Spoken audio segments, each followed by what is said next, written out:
Hello and welcome. Welcome to this first conversation at the intersections. I am Reverend Kelly X. I am the Director of Racial Justice Ministries here at Scarritt Bennett Center, and I am so honored to have you all present with me on this Thursday evening for this important conversation. Today we will be discussing mapping a way forward, reproductive justice in a post-Roe v. Wade America. As we know, it is coming that the Supreme Court is going to repeal Roe v. Wade, and as a result of this, a number of women will be stuck trying to figure out what they're going to do for their future and trying to also figure out how to maintain child care, how to be able to take care of themselves. And so in this, we want to be able to have this conversation. And the reason why this is called a conversation at the intersection is that when we deal with issues of injustice, they're not in and of themselves individual, but they meet us as we deal with race, as we deal with gender, social economics. There are so many different pieces that come. And so in this issue, as we think about the repealing of Roe v. Wade and abortion becoming illegal in more than half of the states in this country, this is going to have a profound effect on all women, in particular women of color, in particular poor women. And as a result of this, even the states that then have access to abortion, they will then be impacted because of those who have access to them then. So I want to have this conversation. So I brought some of the best people that I know who are able to do this. With me, I have Judge Sheila Callaway. Judge Sheila Callaway is a native of Louisville, Kentucky, and she came to Nashville, Tennessee in 1987. I said 1978.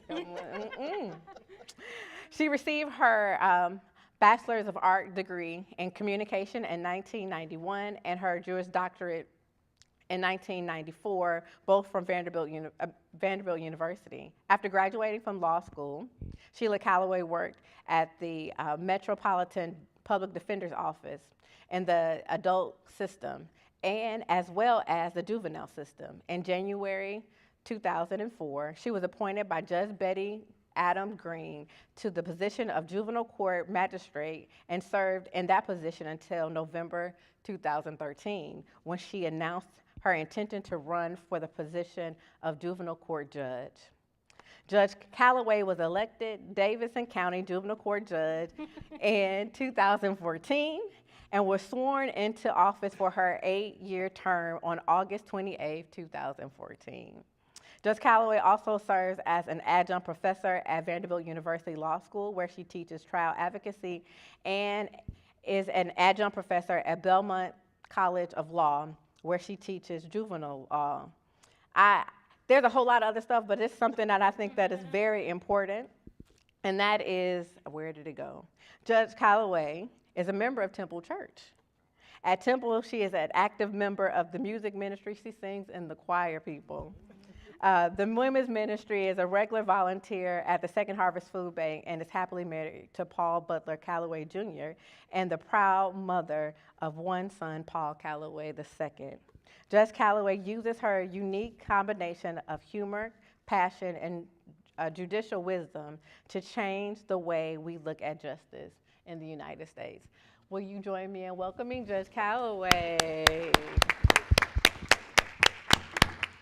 You all sent these for me to read, so we're reading them. You all are amazing. So we're gonna. You all like I put them in the program. Yes, we're gonna read a little bit of this. Our next guest today is Reverend Dr. Judy Cummings, also known as my pastor. Reverend Dr. Judy Cummings, a public justice theologian. Dr. Judy Cummings is one of Nashville's most influential leaders and trained community organizer, is frequently called upon to speak and to act on issues of injustice. A proven leader who has decades-long strong record of public service and currently serves as the chair of membership of Nashville Organized for Hope, NOAH, co-chair of the Moving Forward Transit Plan Initiative, and co-convener of the Pro-Reconciliation Anti-Racism Commission for the Tennessee region of the Christian Church. Dr. Cummings serves on various boards whose work for justice fuels passions, including the Interdenominational Ministers Fellowship, IMF, Centennial Park Conservancy Board, Board Advisory Board for the Center for Women's Health and Research at Meharry Medical College, Board of Visitors at Vanderbilt Theological Seminary, Disciples Divinity House, Southern Christian Coalition of Pastors, Tennessee Forward, and African American Clergy Collectives of Tennessee. Dr. Cummings holds degrees from Tennessee State University, School of Nursing. She is a retired nurse. Yeah, she is. And the University of St. Francis with a Master's of Divinity, and the Southern Baptist Theological Seminary, where she received her Doctorate of Ministry degree, and Auburn Theological Seminary as well. Asbury, yes, definitely. And as a preacher, a strategizer, and writer, Dr. Cummings was ordained in the Christian Church Disciples of Christ and served 10 years as senior pastor of the historic New Covenant Christian Church Disciples of Christ. After retiring from full-time pastorate in 2020, Dr. Cummings maintains an active Christian counseling ministry, serves as an adjunct professor for Central Baptist Theological Seminary, Doctor of Ministry advisor for Lipscomb University, and continues to work on issues of justice and preaching and teaching the gospel across the country. Dr. Cummings has been married to her best friend, the love of her life, for 47 years. They have 2 adult children and are Grammy and Grampy to 5 adorable grandchildren and many other special grands. Join me in welcoming Reverend Dr. Judy Cummings. Now, Brianna Perry, also my friend, is a facilitator, organizer, and advocate originally from Memphis, Tennessee. She received her BA in Sociology and Women's and Gender Studies in 2013 from Vanderbilt University, and in 2016, she completed her Master of Education in Learning, Diversity, and Urban Studies at Vanderbilt University, Peabody College. Before starting her career in reproductive freedom advocacy work, she served as a teacher, teaching English, science, and social studies. While a teacher, Brianna became involved in organizing efforts around reproductive health, sexual assault awareness, and racial justice. She became a member of an array of social justice organizations, including the official Black Lives Matter Memphis chapter and the Nashville Feminist Collective, and has numerous workshops on topics such as Black feminists, reproductive justice, and transformative justice. She is a trained birth doula, community mediator, and circle facilitator. Brianna enjoys writing, event planning, traveling, and being a beginner gardener. She is a proud member of Delta Sigma Theta Sorority Incorporated. Welcome, Brianna Perry. Oh, I got you. You got excited.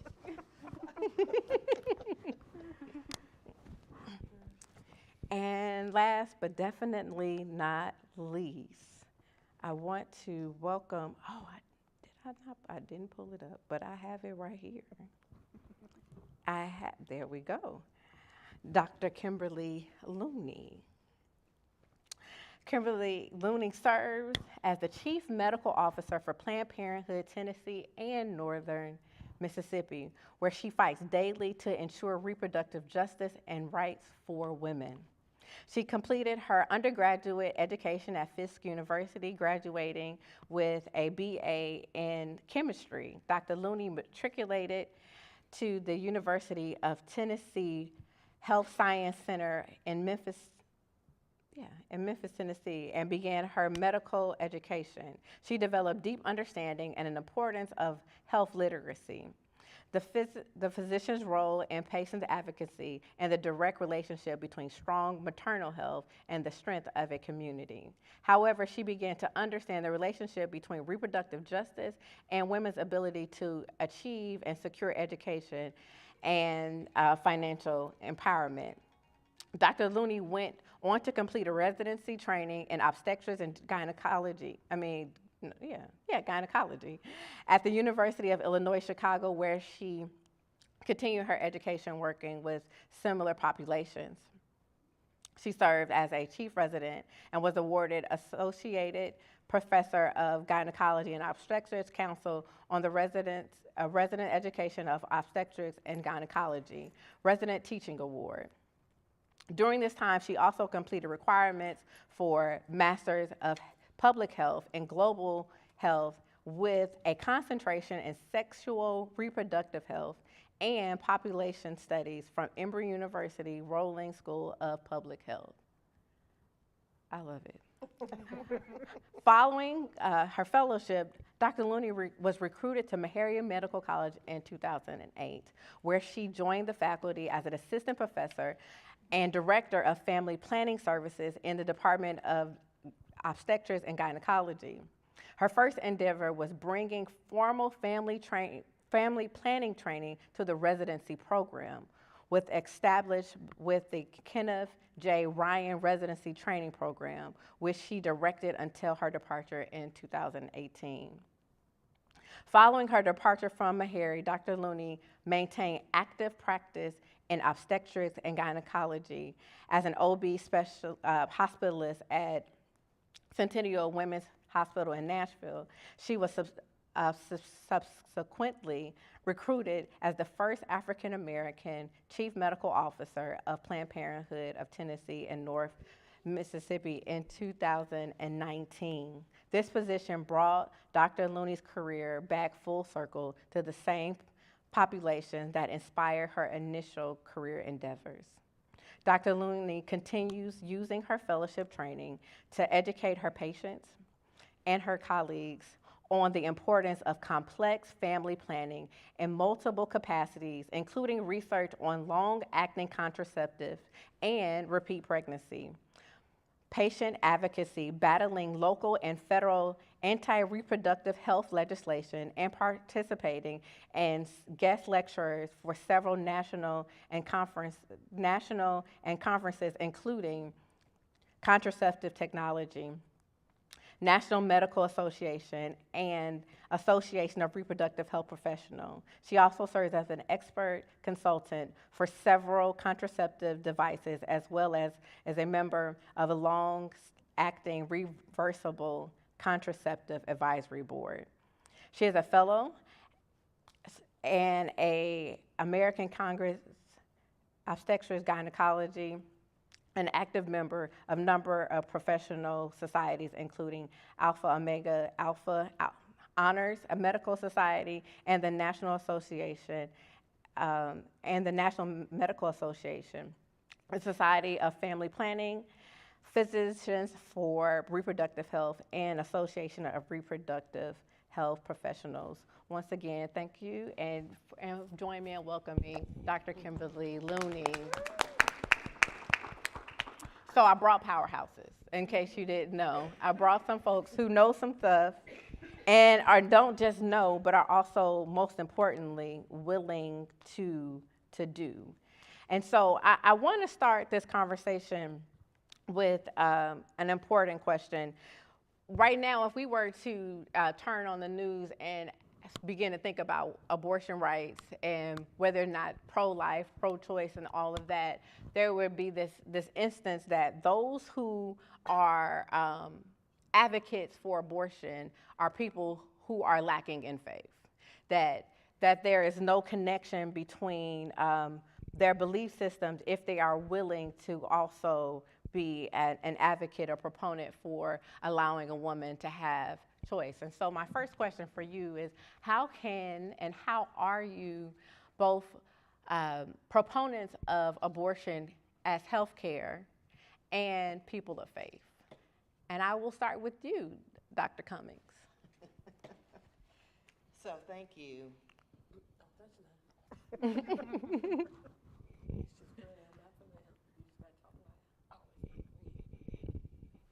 Oh, when you dropped it, maybe? There we go. So first of all, thank you so much for this invitation to come and share on this esteemed panel. When I listen to the bios of the women that I'm sitting with, I'm just in awe of the work that you do, and thank you for the work that you do. I am not an expert around Roe v. Wade, but I am a woman, and I am a Christian. And the question that you asked is, how can my faith, how can I be a woman of faith and still be a supporter of women's rights? Basically, is what you're asking. Yes. And, you know, one aspect of women's rights is the ability to have the ability to of choice of what you want to do with your life, with your body. And so I'm all about human rights. And for me, that's a basic human right. How can I bring those two aspects together? Where, as a Christian, it is I believe in God. And God created us as sexual beings. Number one, and we just need to come to terms with that aspect. God created us as sexual beings. We are wired to enjoy the pleasure of physical touch. And the story that begins in the Garden of Eden in Genesis gives us a close-up look of the creation of humanity. In that story, God says that the story says that God made everything, and that everything that God made is good, including humanity. It's true that the Bible puts some restrictions on sexual behavior, but it does so in the context of a celebration of sexuality. So that's my understanding there. How am I a woman of faith who supports women's rights, and one of those rights being that they may choose to abort? I'm also a public justice theologian, and I understand that this battle is also about equality, okay? And just having equality. And oftentimes that gets missed in the translation of the arguments that are happening and being played out in the media. Media has set it up that if you are a Christian, then you must be against abortion. But then that's media trying to, again, control my right to my beliefs and how I think and how I interpret and my theology of who God is. You know, because Black women in this country, and I'm going to, women who are in the minority, have been so oppressed. My ancestors, and I speak from a Black woman, who were enslaved, did not have control of their bodies. There was always someone telling them what they could or could not do with their bodies. With a sense of freedom now, I have that freedom of what I want to be able to do with my body. If I am a woman who is dealing with poverty and a minority, and I've already got 4 children, who is the government to tell me that I must bear another child? I've enjoyed the sexual pleasure. Yes, I had unprotected sex. I should have been over there playing Parenthood, but I didn't. And now I find myself not with a child that I don't want, but with a pregnancy that is unwanted. And for me, those are two different things. We'll get a little bit more, I guess, into the stories of some of the women, you know, as they share their stories. But my faith tells me, again, that I will only answer to God for myself. Not just about my right as a woman, but about how I show up in this world, in my entire being.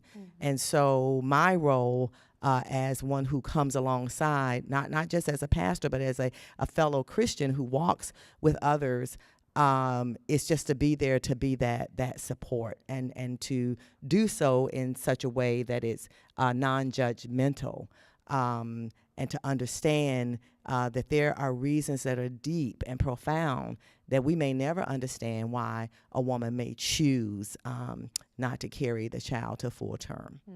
Thank you. Same question. Okay. I don't know why they make us follow the pastor asking the faith question, but, I'll try. I also appreciate just the opportunity to be here and to be a part of this wonderful people. I'm the one that knows the least, but I will speak what I do know. I, as a judge, sometimes I struggle because I think the scripture clearly says, judge not unless you be judged. And there are so many things that I could be judged on. Mistakes I've made, decisions, and it is not my role to judge someone else's decision. And so if a man decides that he wants to change his body in some way, and let's say have a vasectomy, it is not my decision to say that him making that choice is wrong. And that's between him, his God, his faith. And so what I decide to do with my body, whether it's to have abortion, to not have an abortion, to have a hysterectomy, to not have a hysterectomy, to have, at some point, and some people will say in the scripture, none of us should be having earrings in our ear. None of us should have tattoos. But if it's my choice, it's between me, my faith, and my God on what I make in those decisions. And then from the legal standpoint, as I look, I do not believe that my God would want some of the people that I work with to have to carry a child full term against their will. For instance, I remember well a case of a 12-year-old who was raped by her father and was pregnant. Why should she be burdened with a 12-year-old? How many of y'all could parent a child at 12? Who in here would have the ability to absolutely take care of someone at 12 years old? And so what we are now going to be doing is saying, yeah, perhaps the father's going to suffer whatever he needs to suffer, whatever punishment for that act. But now we'll have another generation, the child who is going to have to suffer, and then that child. So we're talking about generations of suffering because someone else is making that decision. I don't believe that God is a God of chaos. And that's what we are allowing to happen. And so for those reasons, as a woman of faith, I absolutely know that God wants us to love one another, not to judge one another, and to allow each and every one of us to have our relationship, our beliefs with our God, and make those decisions on our own. Thank you so much. Thank you so much. Dr. Looney? I have to start by saying, whew. I'll be honest. I'm trying to sit up here and not cry. It's safe I'm space. not, I'm not typically an emotional person, but we are in a battle for our lives. I don't even know how to say it any other way, and I apologize. Part of this is because I'm so tired. But the other part of it is I have so many thoughts and emotions inside of me that I don't even know how to get them all out and express them.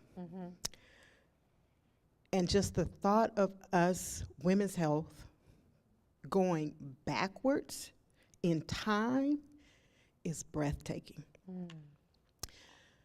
When I think about abortion and faith, and I get this question repeatedly my whole career, and let me start by saying I could not quote one Bible verse, except for those that you see on placards all the time. Like, okay, I can do all things through God who strengthens me. I can't quote where it came from, Pastor, okay? But like any black kid, I grew up in the church. You had to go to church every Sunday, whether you wanted to or not. I am a person of faith. I have always been a person of faith. And I feel like faith walks in many forms, many colors, many voices. But there are some things that I hold true about my faith that allows me to be both a person of faith and a provider of abortion. Yeah. And there are some inherent teachings, I think, regardless of what voice your faith speaks in, that we all understand. First, you treat people the way you want to be treated. Yeah. That's number one. 2, you exhibit compassion. You care, and you show that you care. 3, you help your brethren. If you're in a position to help, you help. 4, you don't judge. You don't judge. And that's what allows me to do what I do and still walk in faith. Yeah. When I see a patient who's coming to me, part of what you're taught in your medical training is to look at the whole person. What are they wearing? What are they saying? What are they not saying? What are they emoting? And some of my patients of faith are the ones who are the most traumatized from having an experience that really should be a conversation between she and her doctor about her medical health. But it brings in so many other just social stressors that are unnecessary. And if I see symbols like a cross hanging from her neck and I'm feeling hesitation from her, I open up the discussion about faith. Tell me what you're feeling. And mostly what they feel is judged, not from people of non-faith, but from people of faith. Yeah. And so now the people who you've been raised to be part of your foundation, your strength, your pillar, you feel are turning inward on you. I don't know a more non-Christian thing to do or feel. I don't. And I tell her all the time, God loves you. Yeah. That's what you must remember. He loves you, he loves me. Secondly, men falter and they need restoration. This is part of your restoration. Ooh, say that. Lastly, I'm not here to judge you. I'm only here to show you love and to find the best direction for you. Be that abortion, be that pregnancy. I don't care. I'm not invested if you have an abortion or you have a pregnancy. I am invested in you taking care of you and making the best choices for yourself, your family, the people you love, and the generations that come. Yeah. When you talk about seeing a 12-year-old from the bench that you probably had to give judicial bypass, I see her on my end, and I praise God for people like you who were her advocate to get her to people like me. Because I have seen the 14-year-old who's illiterate and about to become a mom. Is the reason why I'm sitting in this chair. So that experience that you read in my bio that happened to me in med school, that was the experience.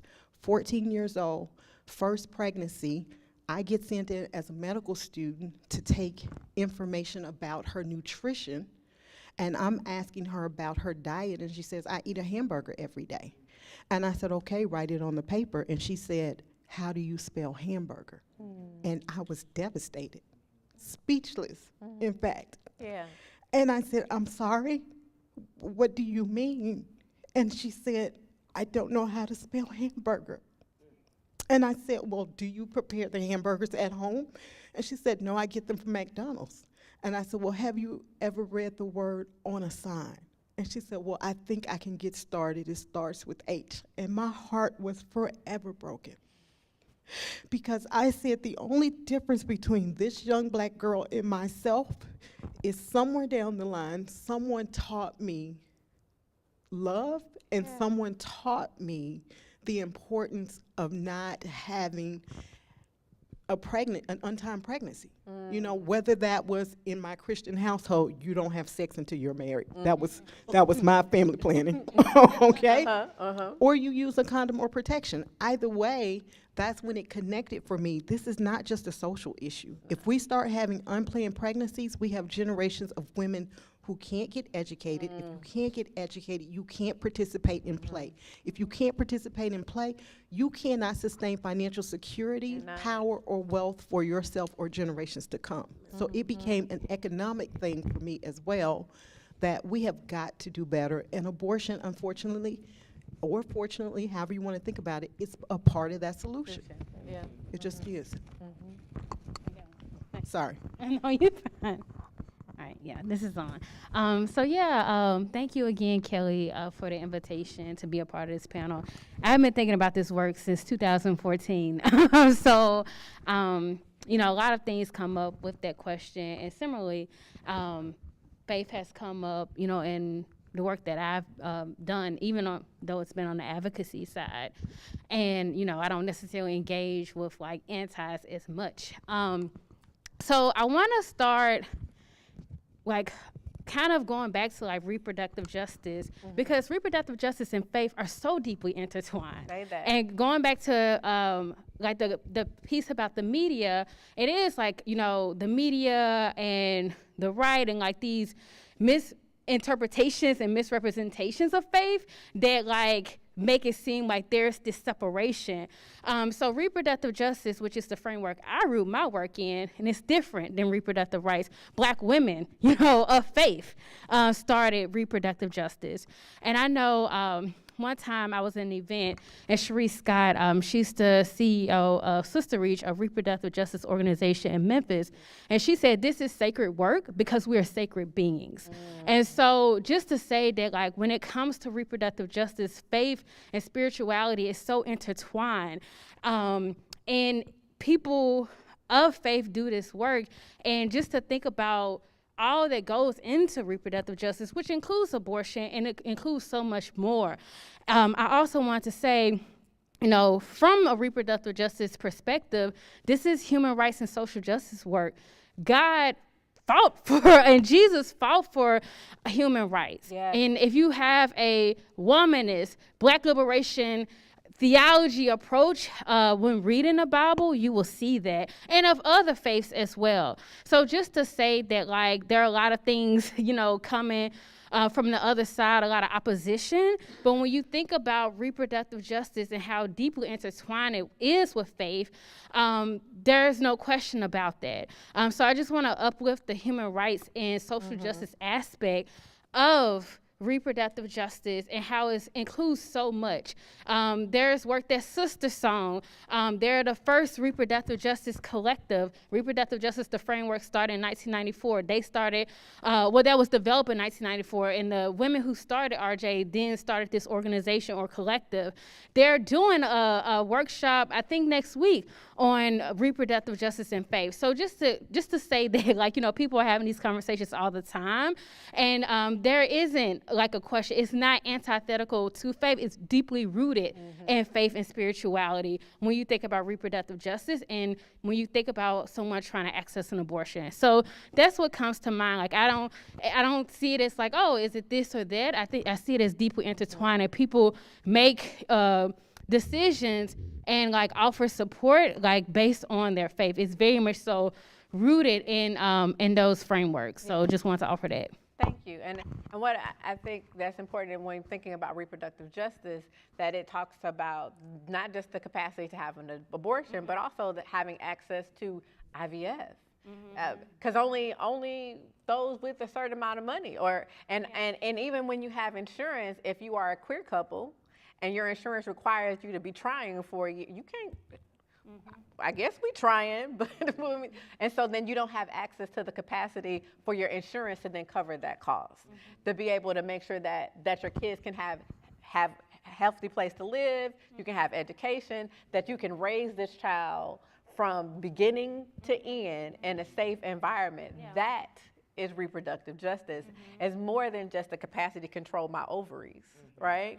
But after that child is born, or not born, it is because I've made a decision. And also recognizing that not being born is because of an economic situation, and taking all of that into consideration. One of the things that, as I was preparing for this, I was reading, and it's that in 1970, the average age that a woman got married was 21, and that 25% of high school graduates enrolled in college. Women enrolled in college, and only 8% of them graduated. And at that point, only 37% were in the workforce, and we know that the majority of those women were women of color. That by just 7 years later, in 1980, the marriage rate increased to 22. There were 30% of women who graduated from high school that were in college, and 13% of them graduated. And now, the average age for marriage is 27. And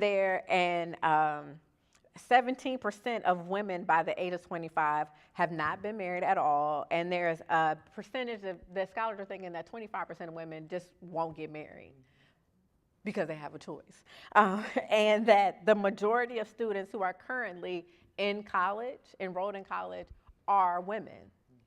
And you can't separate these things from each other. Women are expected to work now, have the ability to have an education, which means that work that they get to do, as reflected here, is not just the menial labor jobs, but being able to sit in boardrooms, to sit in doctor's office, to be able to hold places of authority because of their access to education, because of the choices that they have over their bodies.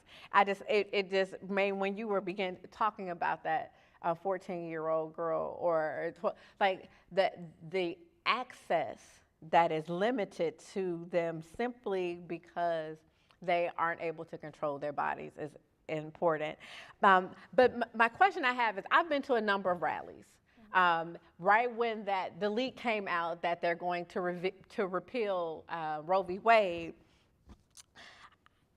there was a statement that was constantly being said that abortion is healthcare. Abortion is healthcare. I've heard that probably for the last 5 or 6 years now. And when I first heard it, I was like, how? But I really want for you, Brianna, and for you, Dr. Looney, to kind of share with us what that means when you say that abortion is healthcare. Because I think we think about healthcare as your annual checkup, or even going to the dentist every 6 months. How does abortion fit into that?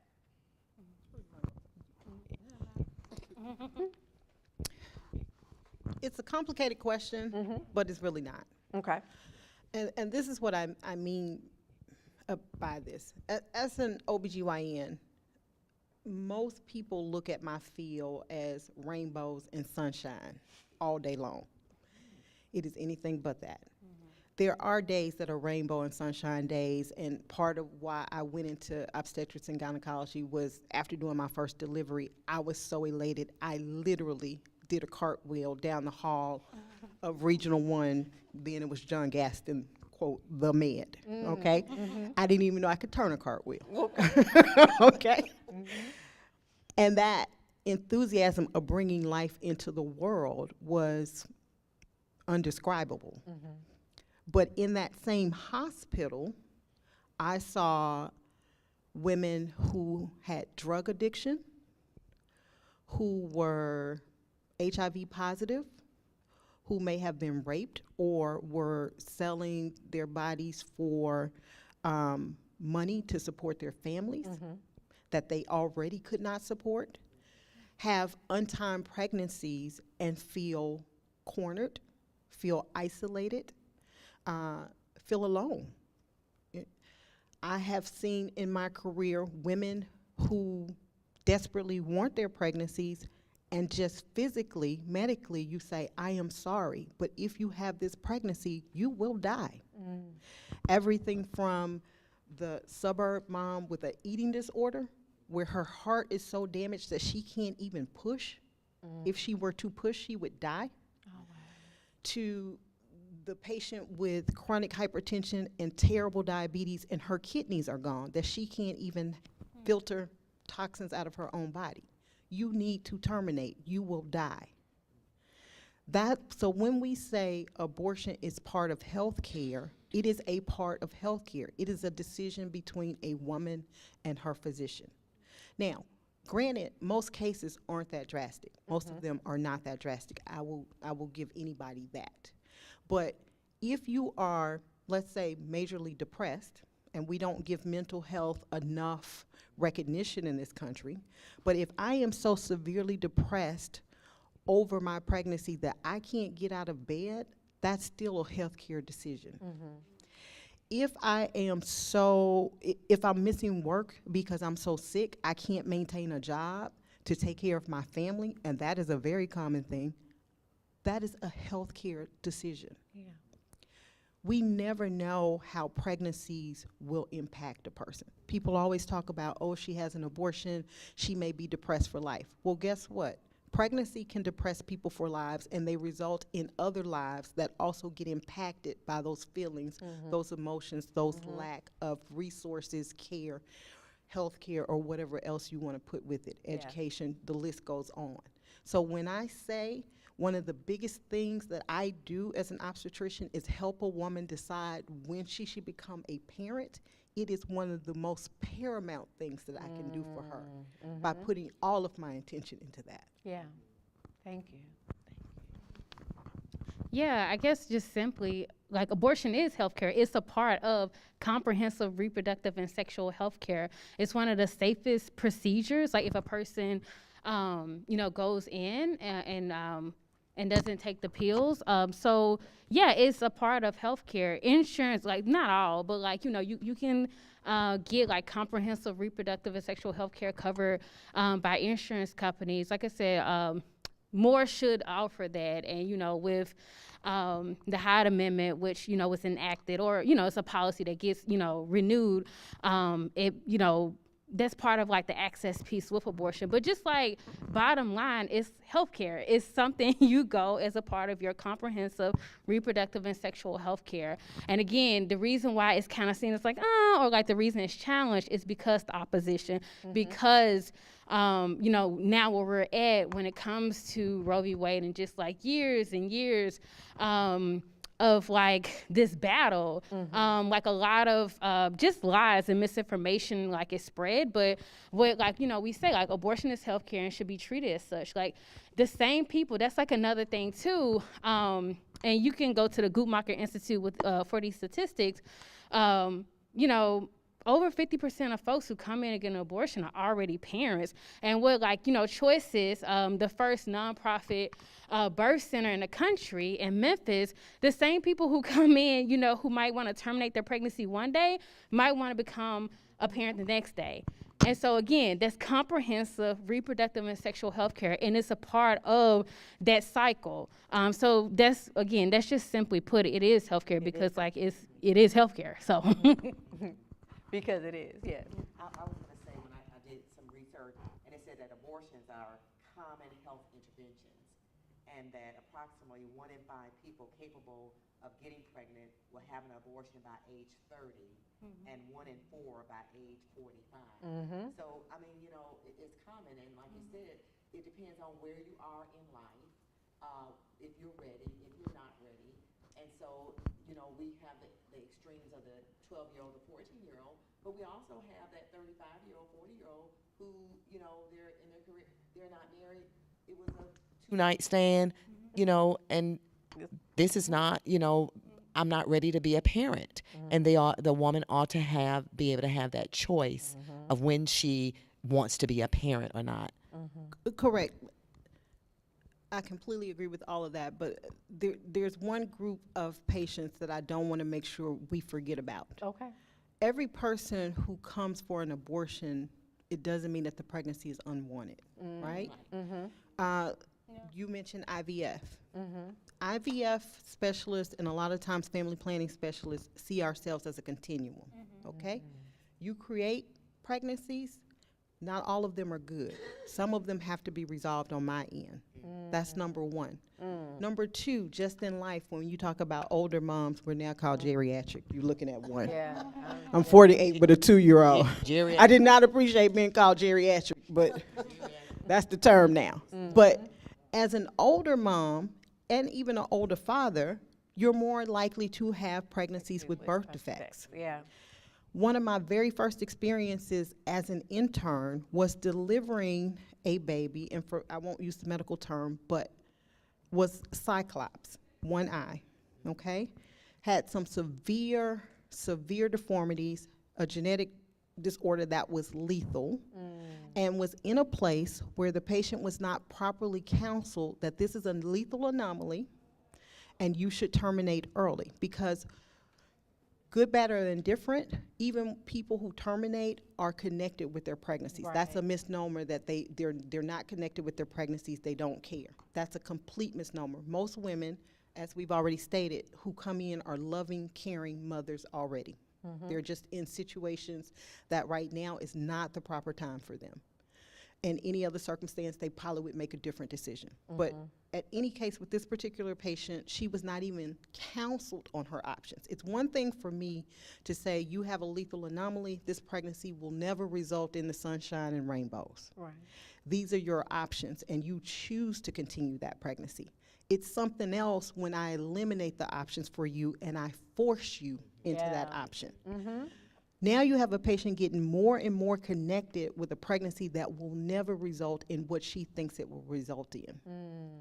And I watched this woman go through her whole pregnancy to 3rd trimester to delivery, and deliver a fetus that I'm sure she was traumatized by, because I don't think she had a real understanding of what the anomalies meant, and connect with a pregnancy that lived for maybe a couple of hours.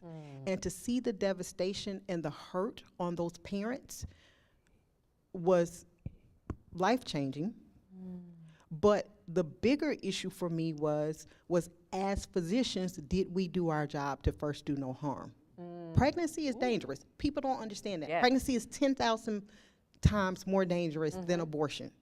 But you've now forced someone into an unhealthy position that is not going to have a good outcome. When you could have minimized her morbidity and mortality earlier in that pregnancy, allowed her to start the grieving process and shown her compassion about it, because she's going to grieve the pregnancy, but allow her to start that healing process sooner and get her family back on track.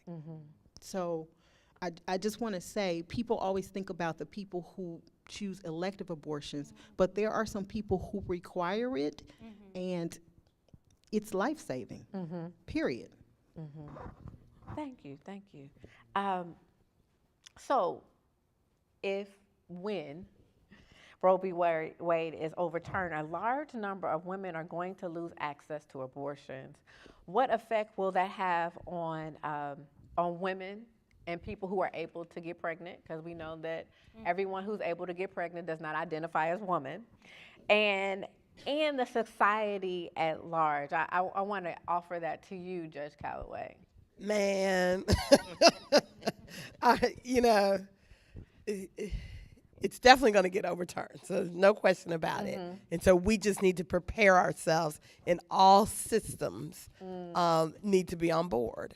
And, my thought is, for those who are supporting the overturning of Roe versus Wade, how are you going to support those women who are forced to have these children, whether it's medical issues, whether it's drug issues, whether it's age, whatever it is? How are we as a community, as a society, as systems going to support them?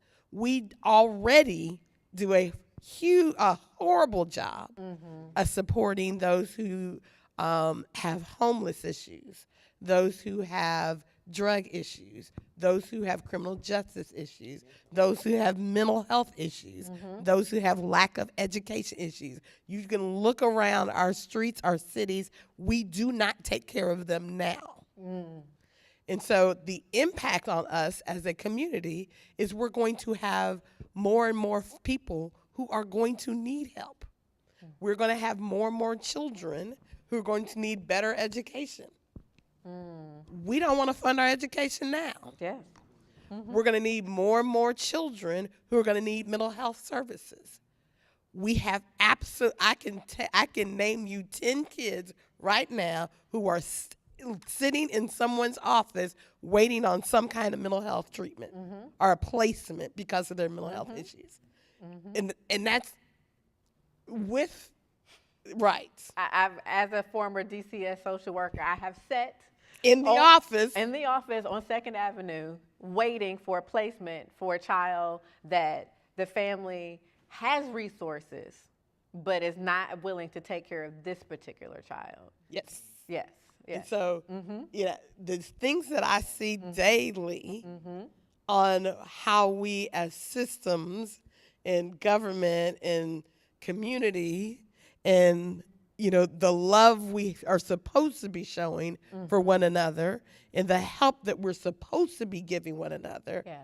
knowing that we're not doing that now, I can only imagine how much the needs are going to be once people aren't able or once they are forced to carry through on pregnancies that aren't going to help them. Yeah. Yeah, you said the impact on community and society. Yeah. And I'm thinking even globally, right? Because the world is watching this ruling to see what we're going to do. It's going to be a detrimental impact on, we're talking women's rights, but human rights. And then the other thing, if we can overturn this, what else can be overturned? Yes. And so we need to be mindful and to be thinking about what kind of a society are we creating where we begin to take away people's rights, where we begin to dismantle those things that help people in this world, because it's going to be global, feel safe and feel heard and feel that they're part of humanity. Yeah. So I think it's going to be detrimental on so many levels. Certainly, access, all those things, going back to the doctors who back alleys, whoever can just do it because folk are desperate. So, you have all that, but then globally around the world, how people are watching to see what we're going to do with this, and then how they will begin to roll back and put in place those kinds of restrictions. So yeah, I see mental health issues increasing. So yeah, and everything that the judge just mentioned. And can I add just one other thing too? When you think about globally how it is, we are already the largest community that incarcerates folks, right? And so now not only are we going to take away that right, but in a lot of places we are making it a crime. Yeah. So we're criminalizing having abortion, whether we're criminalizing the doctor that performs it, or the person that gets it, or the person that drives the person to the car to the place to go get it. We are criminalizing all of those people. And so when you criminalize it, is it a felony? So what does that mean for those people who are found guilty? What rights do they get now? What's taken away from them? Yeah. Yeah. What? Brianna, you've got something? Oh yeah, because this is kind of my bread and butter, the criminalization of pregnancy outcomes. So one, it is already happening. It's not even a hypothetical situation. I know of 2 examples. So even thinking about Tennessee alone, there was this woman, Anna Yoka, and she, and all of these, these examples, people are criminalized for their pregnancy outcomes with Roe v. Wade on the books. So I want to say that. And so she was in jail for over a year and had to take a plea deal.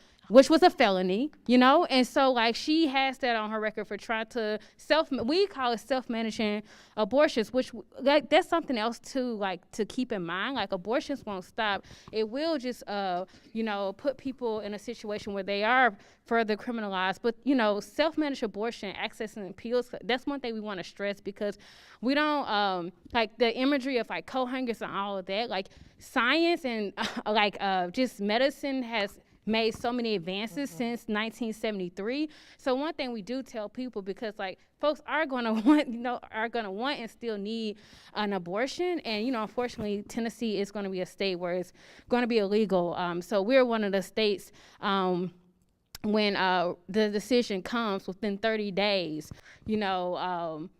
there's going to be something around it becoming illegal in Tennessee, because Tennessee passed a trigger ban in 2019, and there are other, bills. This year they introduced a bill that was similar to Texas, and they were trying to, it's not a criminal penalty yet, but like a civil penalty for someone who's trying to support a person, or who intends. And it's kind of like, how can you improve? Prove that someone was trying to, so you don't even have to go through with the act of like driving someone somewhere. And it's just like, well, who would this apply to also? So just wanted to uplift that. But as far as the criminalization of pregnancy outcomes, that includes like pregnancy loss overall. Yes, so if someone is experiencing a miscarriage, they can be subjected to criminalization. So just to say that they're like at Healthy and Free, just for some years now, we've tried to like educate like the community about like there will be an uptick in criminalization. There's women incarcerations has already been on the rise, and we will see that continue. So just wanted to say that like the criminalization of pregnancy outcomes is already happening. We saw in Texas, even though the DA decided to not let the charges stick, like this woman who was trying to self-manage abortion went to the hospital and I guess shared that. So there's a lot of education that needs to happen too with folks like providers in hospital settings, because like often that could be the first like contact, and people like then get like funneled through the criminal legal system. And so anyway, she was like charged with murder initially, and so those charges were dropped. But just to note that, like, and I was reading this Twitter thread before this event started, over 1,700 women since 1973 have been criminalized in some way for their pregnancy outcomes. And a lot of those situations, they have resulted in some type of felony. So I just can't stress that enough, that it will happen, it will continue to happen. It's already happening. Like, that's just so huge when this decision comes. So just wanted to add that. Well, further highlight it.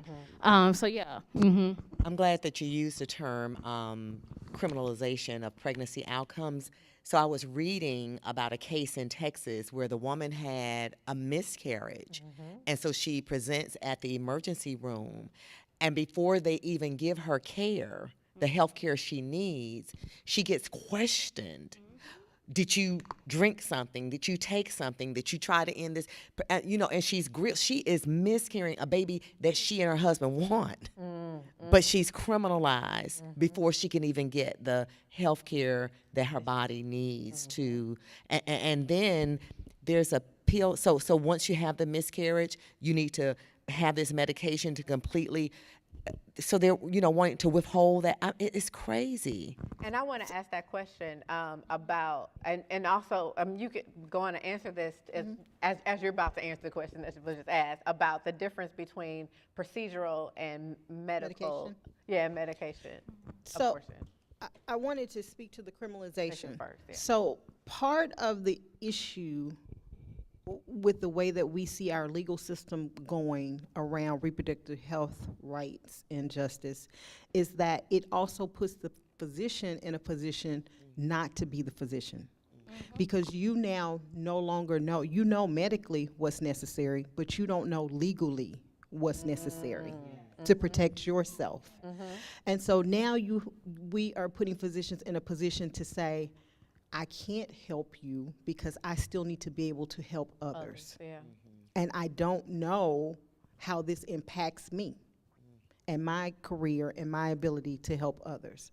And so when we are putting these laws on the books, we are not looking at the places these laws reach and touch. Some of us are, some of us aren't.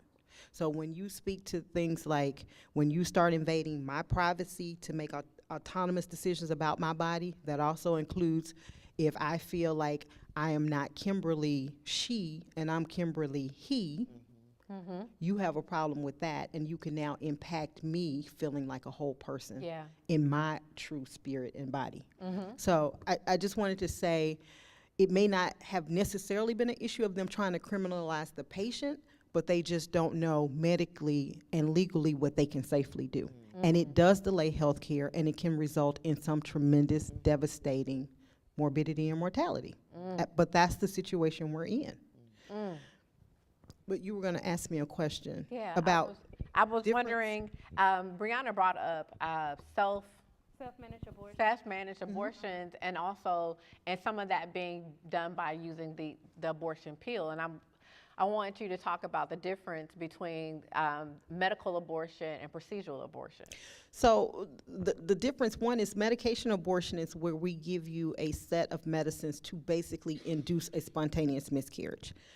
Let me make sure I get the terminology kind of clear for everyone. If you walk into the hospital and you are miscarrying, the diagnosis that I put into the computer is abortion, because the word abortion in the world of medicine means loss of pregnancy. It does not have a connotation necessarily until we bring it in of why this loss of pregnancy is occurring, okay? So there are induced abortions. That's when you come to the clinic and you make the decision, and then there are spontaneous abortions, but they're all abortions. Let's be clear, okay? So when we talk about medically induced abortions, we're giving you two sets of medicines to basically cause a miscarriage in layman's terms. Those same medicines I use if you come in and you're already having a spontaneous abortion and I need to actively manage your bleeding. They are some of the same medications. You have a full-term baby and you're hemorrhaging on me. Same medications. I'm giving them for different indications, but same medication. So again, that's why I said there may be some non-clarity with the physician and the nursing staff about, can I do this? Because I don't want to give the appearance that I'm assisting with an elective termination as opposed to giving her medical treatment. So that's the first difference. Procedural abortion is basically when the healthcare provider comes in and surgically removes the pregnancy, usually by some type of suction device, whether it's an electric suction device or a manually held suction device. You create a vacuum and basically clean the uterus.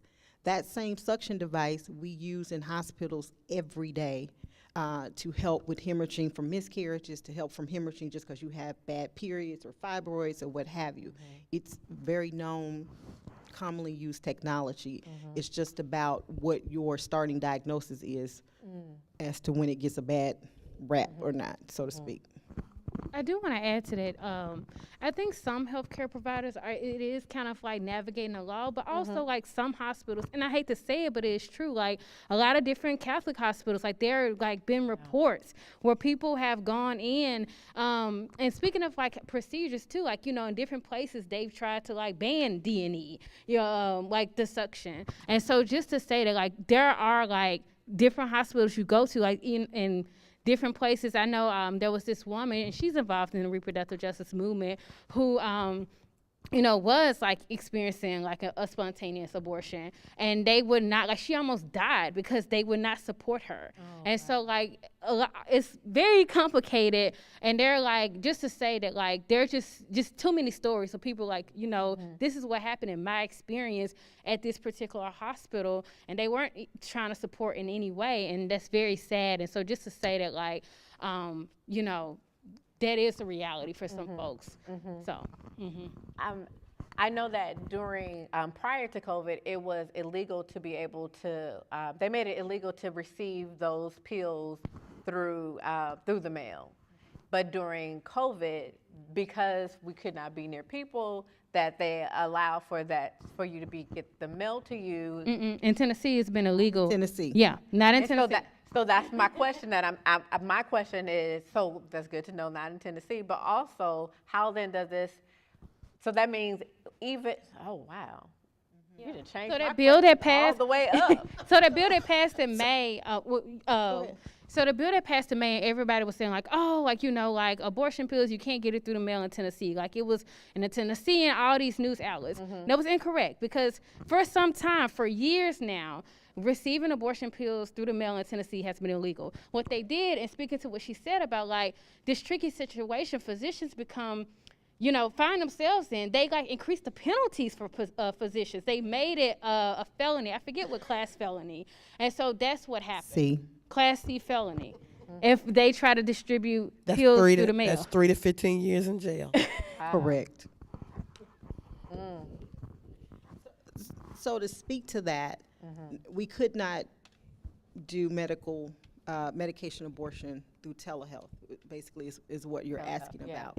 We actually had to go through a process of filing injunctions so that we can continue our work and to say this is not only time sensitive, it is also health care and it is also critical. It's not elective because they like to use the word it's an elective abortion, which means we don't really need to do any elective procedures. No, an elective procedure is me getting my lips plumped up. That's elective.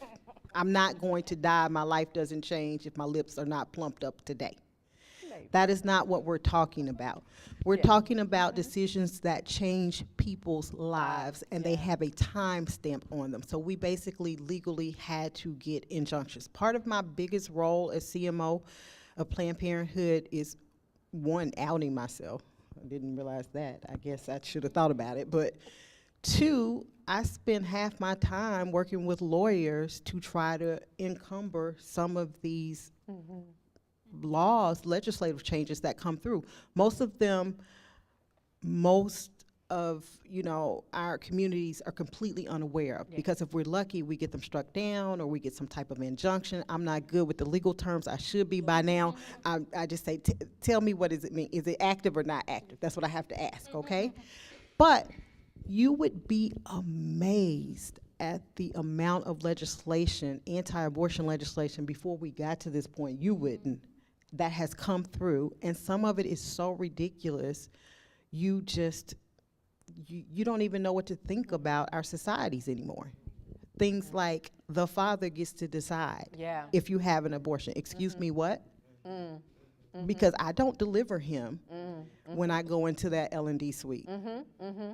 You know, he may or may not be present, and that's not to say we don't have great fathers and great men in our life, but what do you mean he gets autonomy over this body?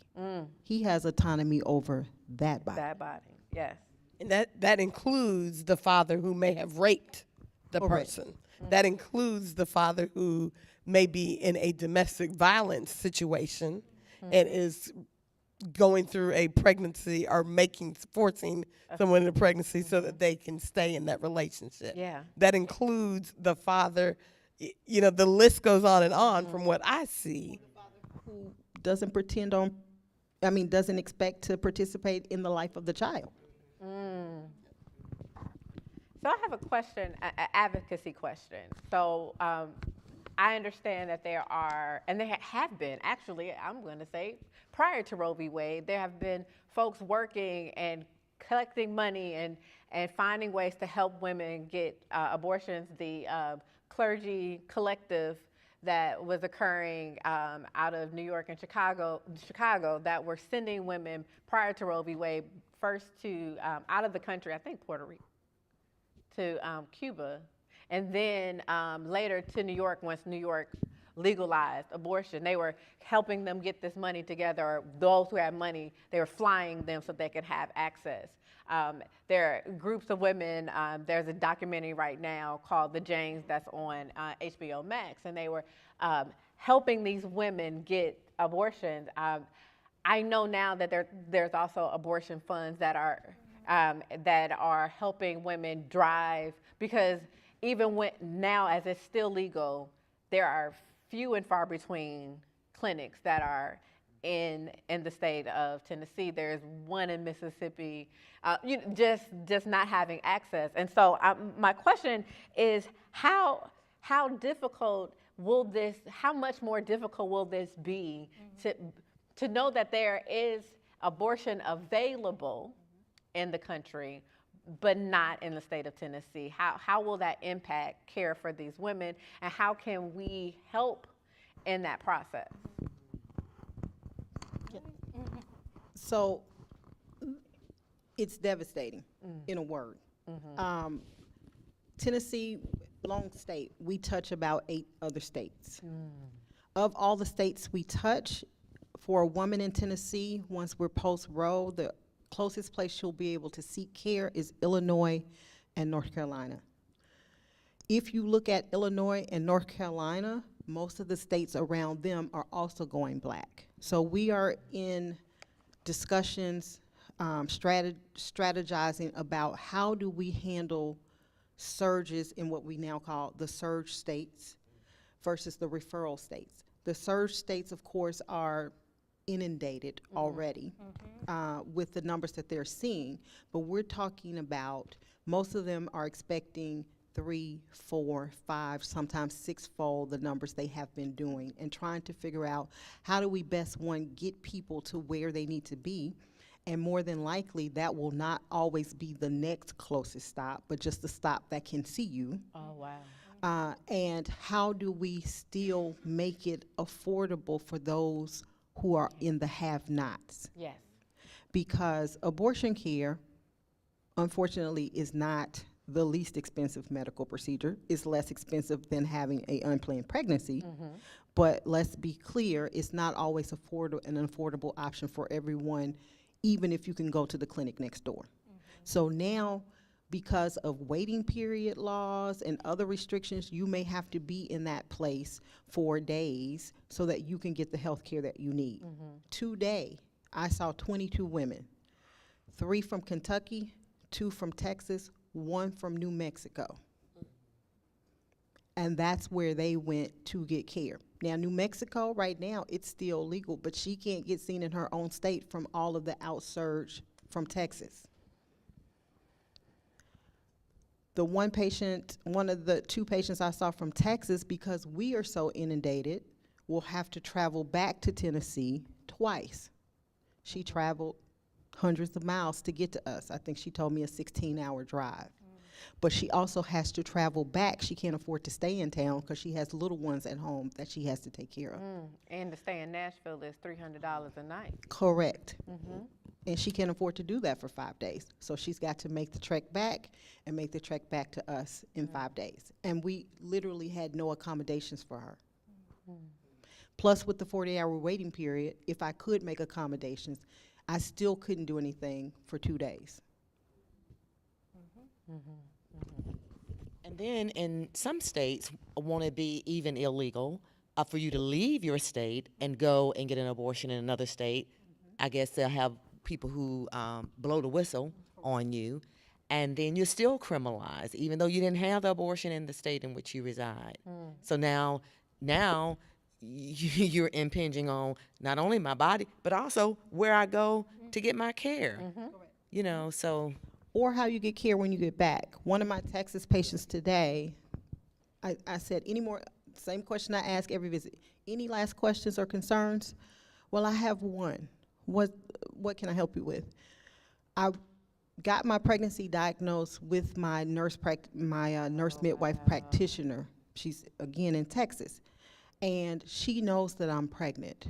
What do I do now? Because I have an appointment coming up in 2 weeks. What do I tell her? Because I'm scared that I may go to jail. And I had to say to her, you tell her nothing. But I have an appointment, then cancel your appointment. And what if they call? I'll call you to reschedule. And you just have to leave it there and hope that you're safe. But it puts patients in a position to not be truthful with their health care providers because they're concerned, again, about being criminalized, or even if there's a provider that cares for them, thinking that the provider is now obligated to turn you over to authorities. you've now disrupted a whole doctor-patient rapport that her health care depends on. Let me see what I add.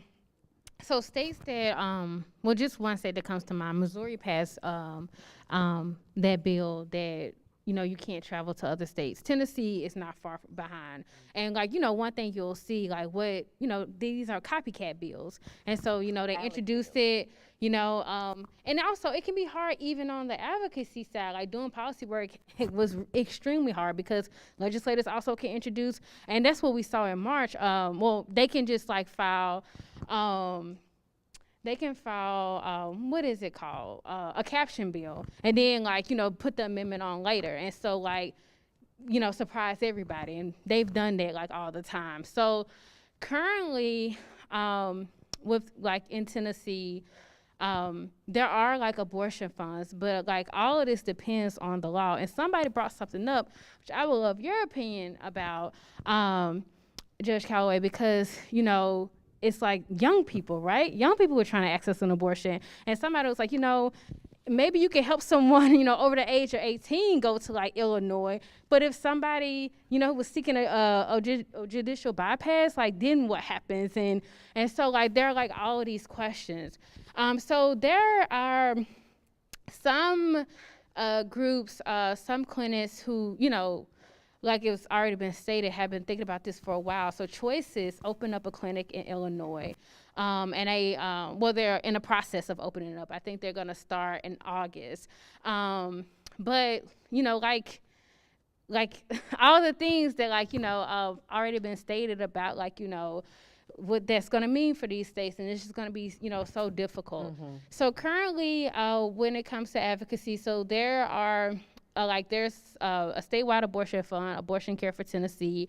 There's an abortion fund in East Tennessee, Mountain Access Brigade, and there are, like, these little funds that are connected to nonprofits in, like, you know, West Tennessee. And so currently, you know, they can still do all of this until the law changes. But one thing I want to add, because you mentioned clergy, because clergy actually can have a big role in this, because with these reproductive health rights and justice organizations, they have a 501c3. They can't, you know, they're going to be put in a position where they can lose their status. And so someone mentioned this on a call. They were like, you know, we're trying to organize, like, these ministers and stuff like that, because, like, actually they can be really supportive right now.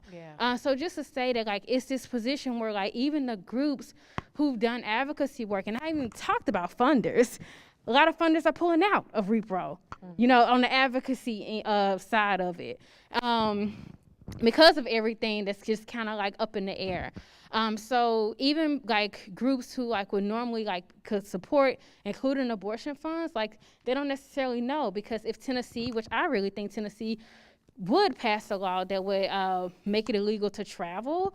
And again, with these civil penalties, like, you know, you go see your friend, now your friend is worried, or going back to, like, you know, like the father, like what if his family then try to sue, you know, somebody, you know? And so anyway, I think it's so complicated. And so currently, you know, there's, like, incredible advocacy that's happening in Tennessee and other places. And also, like, it's like Roe v. Wade, but it's also like, what legislation will these states pass after that? Because that's one thing we've been, you know, clear with folks, like, oh no, it's not gonna stop here. Even with thinking about what else they can overturn, they can also pass so much more legislation. I think folks like, oh, okay, that's the end.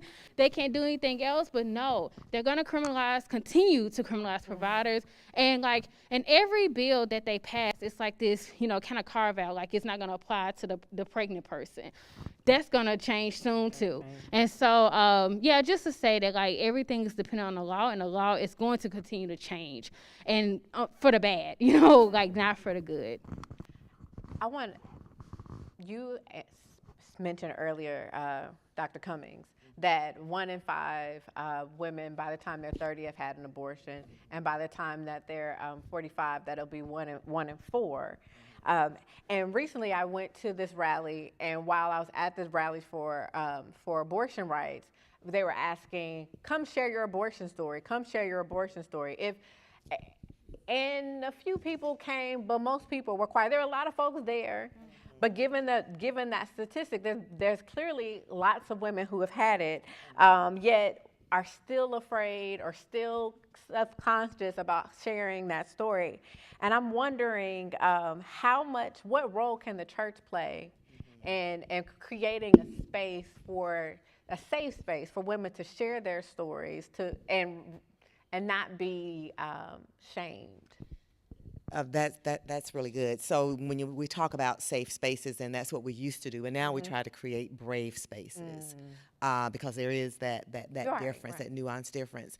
I was looking and on Twitter a couple of months ago, they had women share their stories. So that was a place where they could deposit their story. And I thought, what a great idea.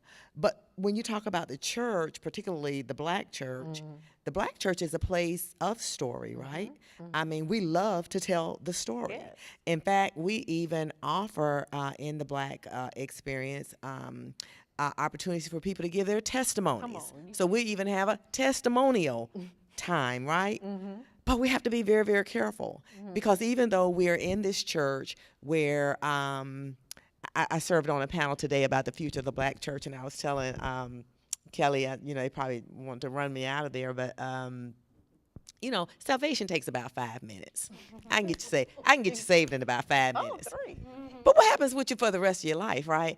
And so we're supposed to be these people who are spiritually formed in such a way that we understand what it means to love God, to love neighbor, and to love self. Yeah. And that the three of those, there's no way to love God without loving neighbor. You cannot love God without loving self. The three are inextricably intertwined. But for some reason, we never get spiritually formed enough to understand that. And I had my reasons why. Because of what happens on Sundays, in the pulpit. I see Reverend Sandrea Talbert. She knows exactly what I'm talking about in the black church.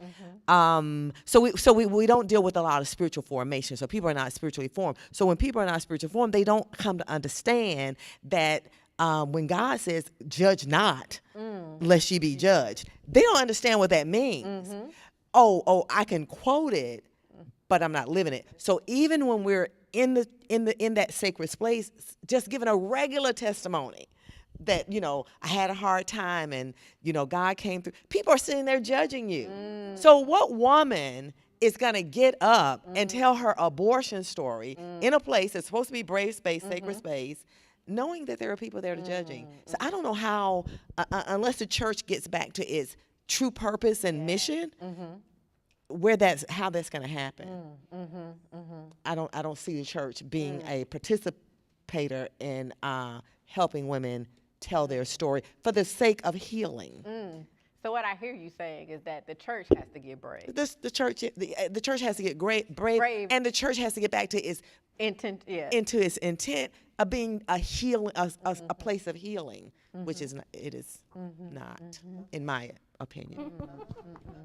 Are there other spaces that are doing that work, or you can think of that should be doing that work of storytelling or creating space for storytelling? And I'll add this part.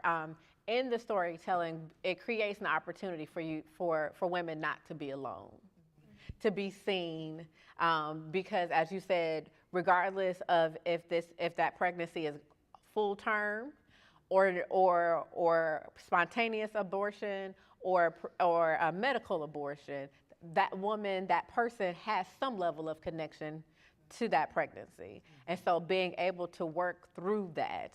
And I would say similarly to even those who have spontaneous abortions, not being able to have that conversation as well, and dealing and carrying that alone, that what spaces or how can we create better spaces and holding space for folks? I love that, first of all, the brave space versus a safe space. I think that is a wonderful, wonderful way to put it. But I think we have to get brave in our own social circles, and our sister circles. I'm going to be brave now. I'm going to use myself. because when I get emotional, I get real brave.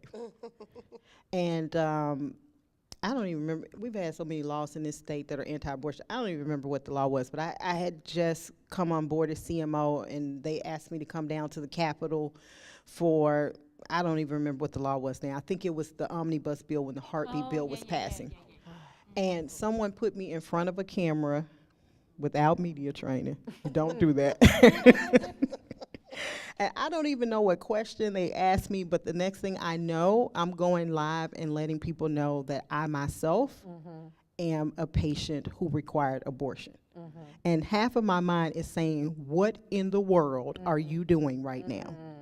But the other half of me was so liberated to tell my story and to hope that my story helped someone, because I do remember the fear that I had being an abortion provider, being one of the few people in this state trained to do complex abortion, and now being an expected mom with a wanted pregnancy and a lethal anomaly, and thinking, who saves me? Who saves me? Yeah.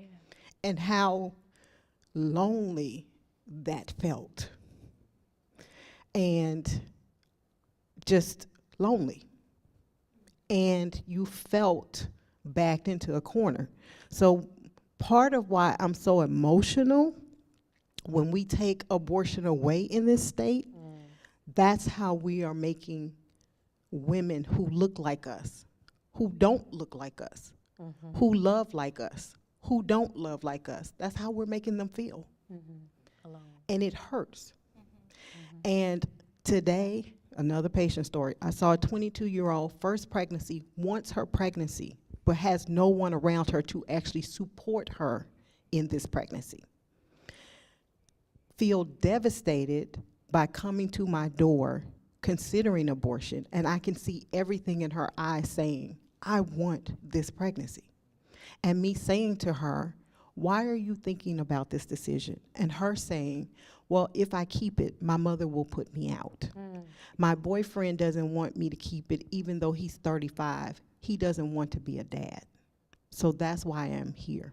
And that's another misnomer people have. Most women who come to seek abortion come thinking of reasons that don't involve them. And that is an extremely selfless act. And they come feeling selfish because they're making the decision, and I have to stop them and say, hold up, wait a minute. You're considering everyone in the equation except yourself, so how can it be selfish? Sometimes this is an act of compassion and selflessness, and you have to also always remember yourself in the equation. But today, I was brave, and I don't share my story with every patient, but I felt like for this young lady, my story is healing for her. Yeah.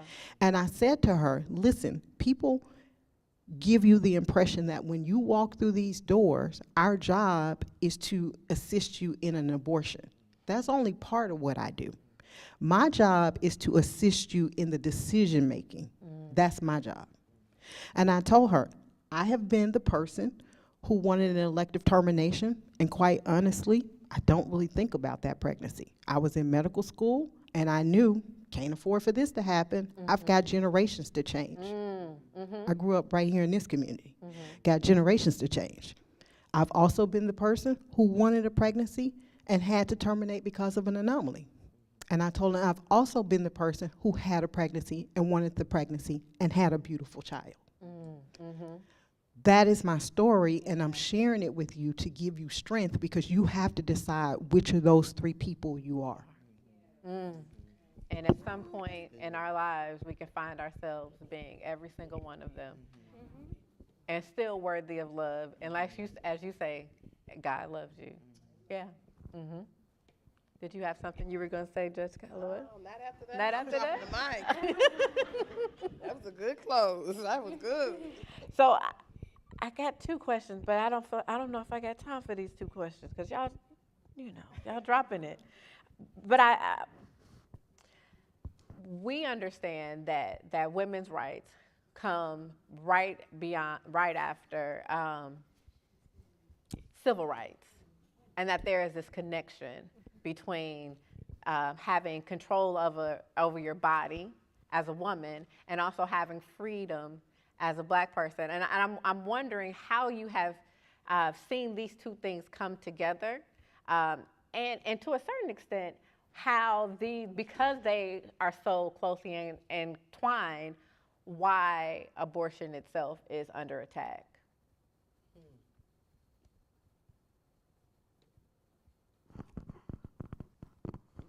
I think you done silenced us. Ask one more time. I'm gonna ask you again. So, the women's movement is inspired by the civil rights movement, correct? And seeing Black folks get free, and really seeing Black men get free. Let's tell the truth, right? But there's another level of freedom that happens in this process. And so as this freedom is moving forward, and this control that women now have over their bodies, in addition to that, I'm wondering if you see the connection, or have you seen that this connection, that possibly this attack on abortion is connected also to an attack on Black bodies and Black women? Oh, okay. Now that you've recaptured the statement for me, I mean, this is easy math for me, right? Because we are setting up more health disparities, okay? The resources that are available to me in general as a Black woman are not the same as my white counterparts, okay? They're just not.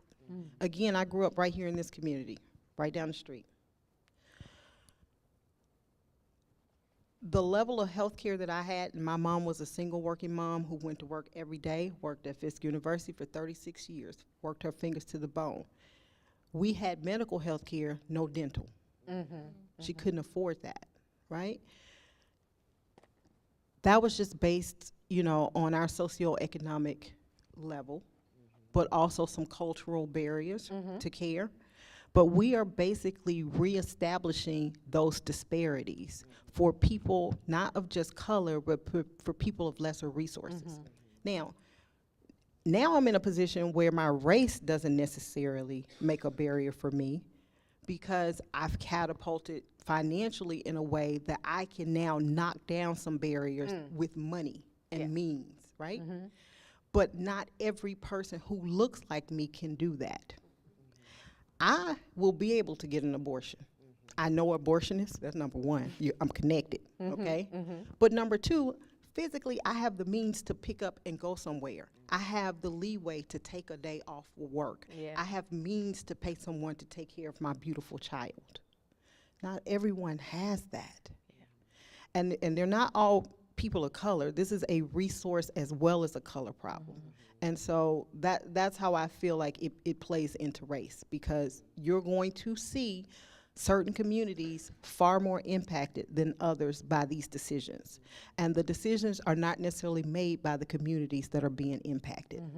And that's a problem.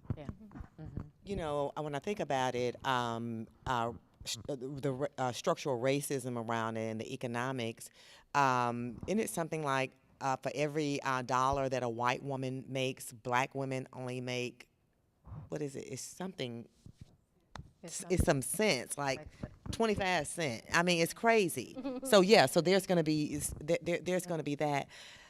But I'm with you, Kelly. Why now? What's the push for this? Because it's not all about religion. It ain't all about God. Because we got gods and guns now, so it ain't even about that. Right.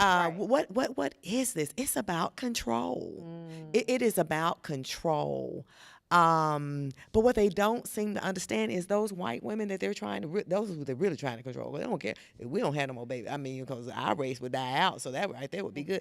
Those white women, they're still going to get their abortions. They're still going to get their abortions. But it's all about, it's a lot of it, what I see is about white male dominance and control. Oppressive, still being that oppressor, driven by a lot of fear. That's what I see. Yeah, I agree. And so, like earlier, Kelly, when we were talking, and you were saying like how And I come in contact with a lot of people who like, oh, like opinions about abortion used to be different. I was like, yeah, like Ronald Reagan, George Bush, like, they were some folks who were, trying to expand access, in the beginning. And so I used it because abortion is being used as an issue. Like, if we pull back the veil, like just what you said, Dr. Cummings, like this is about something so much bigger. Also, we have to remember this was years in the making. And even like thinking about, I will very much so, if people haven't checked this documentary out, Reverse and Row on Netflix, because it kind of really traces like starting in like the late 60s up to now. In the 90s when abortion clinics, were bombed, and like people who were providing abortions. And so anyway, just to say that like, and this is something that like we think very much so deeply on the advocacy side, like how like the right has built power, like has thought about like this state strategy, taking over these state legislatures, and like these issues that they use, and how like, with Paul Weyrich and like other like, conservative political strategists, we're really thinking about like this school desegregation issue in the South. Bob Jones University, that's how like, this evangelical base wasn't organized politically yet. And so just to say like, this is something, like in the late 60s, in the 70s, and Ronald Reagan, kind of like the culmination of all their organizing. And so, yeah, like, what a lot of people are also talking about, like this attack on trans youth and like LGBTQ. So just to say that like these are like issues that are being used for power and control. And so like I think it was very helpful for me to kind of like trace the history and like how did we get here, and how like they've been organizing for a while, and like these issues, and kind of underneath that is still like white supremacy, capitalism, all these issues that like or all these systems that are kind of like when we think about these issues, that's what's underneath, and that's what like is really going on. Right. One of the things that I learned that is in 1968, the Christian Medical Society, along with Christianity Today, they believed that abortion was not a sin, and they cited individual health, family welfare, and social responsibility for not being willing to deem it as a sin. However, when we get to 1979, when who was president then? That was the peanut farmer. Carter, thank you, the peanut farmer, wanted to remove tax exempt for parochial schools that were segregated. And in the process of doing that, they brought along saying that we're going to make this abortion, really what we're worried about life. And that because they wanted to be able to stay segregated and to keep their tax exemption. And that out of that work, that's how they grew this base, not really caring anything about abortion or about women and women's rights, but really maintaining control and separation and white supremacy. And they couched it in faith for the family. And yes. And so as we wrap up, I just want to thank you. You all have provided a lot of information, of knowledge. I appreciate being brave in this space to be able to allow us to learn more. And as we wrap up, I just ask if you have one piece of information about abortion that surprised you, that's unexpected, that to share, that maybe you've learned over your time, or maybe even in this moment as we've been here together. I think the one thing I've learned in my career is abortion doesn't look like the face that people think it looks like. And it's just simply put, the women that I see are a diaspora in every way. Yeah. And so that's what I've learned. The second thing I've learned is that the people in the middle are the people who are most important, not those of us who are on the extreme, but the people that are in the middle. Yeah. And what I am learning about the middle is, with more education and more understanding, I think we move more towards a place of diversity, inclusion, equity. I'm really learning what those words mean. And for me, from an abortion perspective, that is choice. That's what it wraps up for. Yeah. So that's what I've learned. Yeah.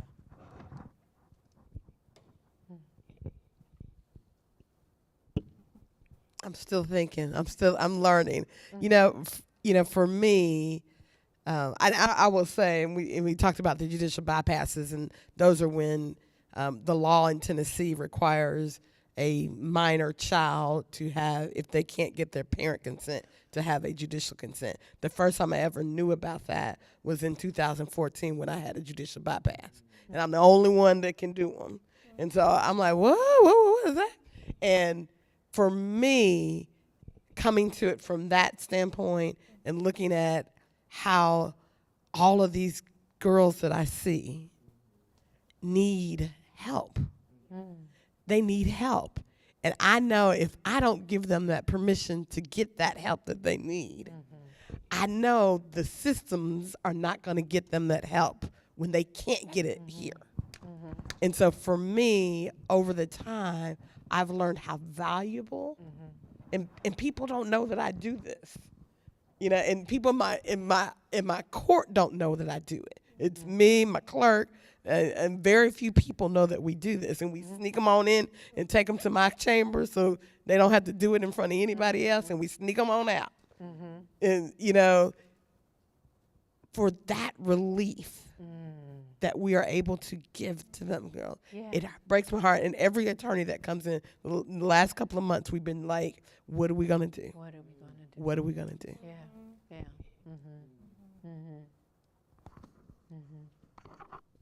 I guess my learning really comes from your question about the story. And so when there's been violence against Black bodies, unarmed Black people, we say their name. So I just like to share maybe one or two stories. I was 16, addicted to drugs and alcohol, living in an abusive family. Abortion saved my life. I'm still so grateful almost 40 years later to the girl I barely knew who helped me access free abortion care. She was my miracle. I was 16, being groomed by a grown man who routinely got me drunk to take advantage of me months after the defining game of my career. I got an abortion and was able to continue my life and my coaching career, she's a coach now, with no regrets. I have no regrets. I'm grateful the service was available to me. Abortion allowed me to control my future. Abortion allowed me to become a parent when I was ready. Yeah.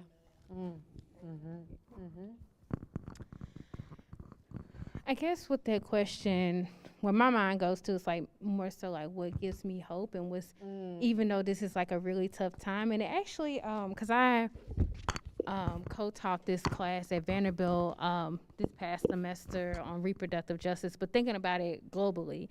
And like countries like Argentina, for example, who, abortion was illegal for so long, and they were able to, shift it. Like, there's like this growing feminist movement in a lot of countries. Mexico, is another country. And so, one, we have a lot to learn. Like, I think, for sure, like a lot of countries are looking at the U.S. and see what we're going to do with this decision. And also, like, there's a lot of, like, just emerging, like, feminist movements. And so, like, even with this loss, I think, kind of in this moment, other things that can kind of emerge to, like, shift things back. And I just really have so much hope, like a lot of young people who, like, are, becoming involved. And we used to do this youth leadership council at Healthy and Free Tennessee, and, like, wow,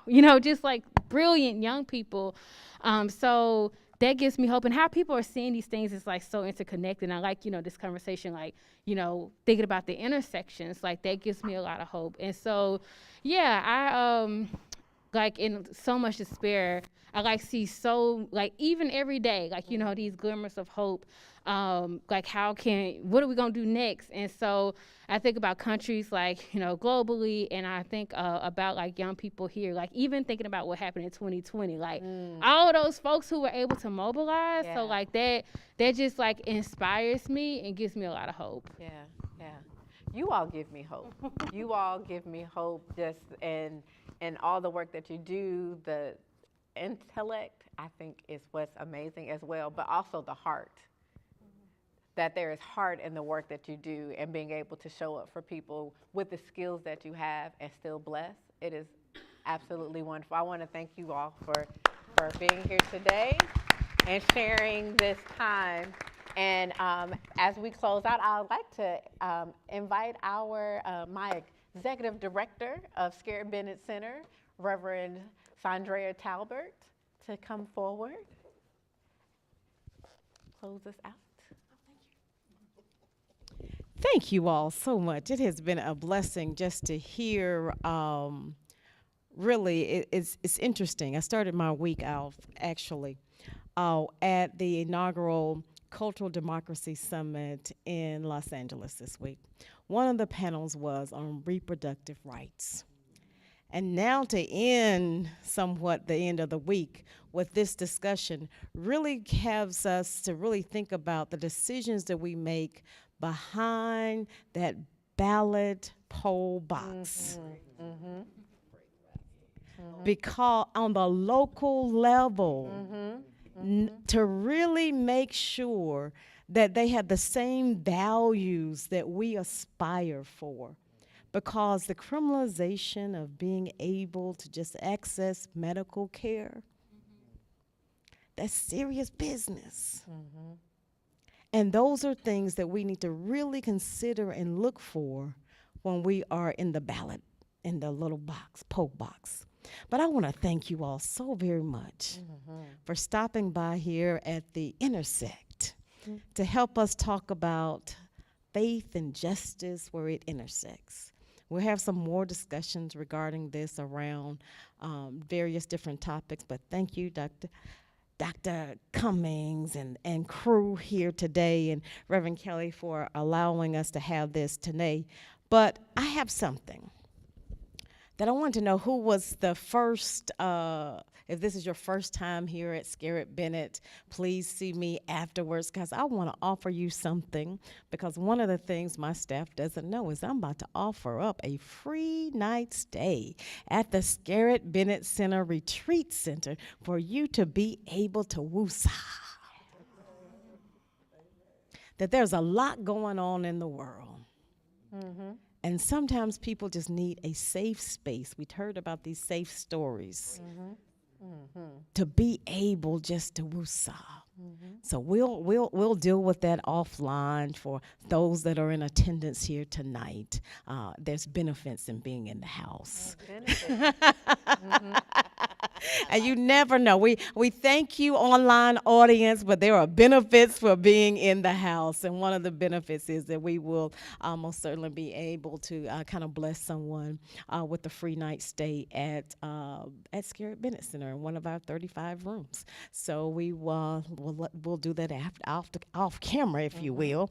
But we want to most certainly thank you all for coming and being such a blessing and sharing your knowledge with us and expounding that really abortion doesn't look like who you think it looks like. And that was my takeaway. Thank you, Doc.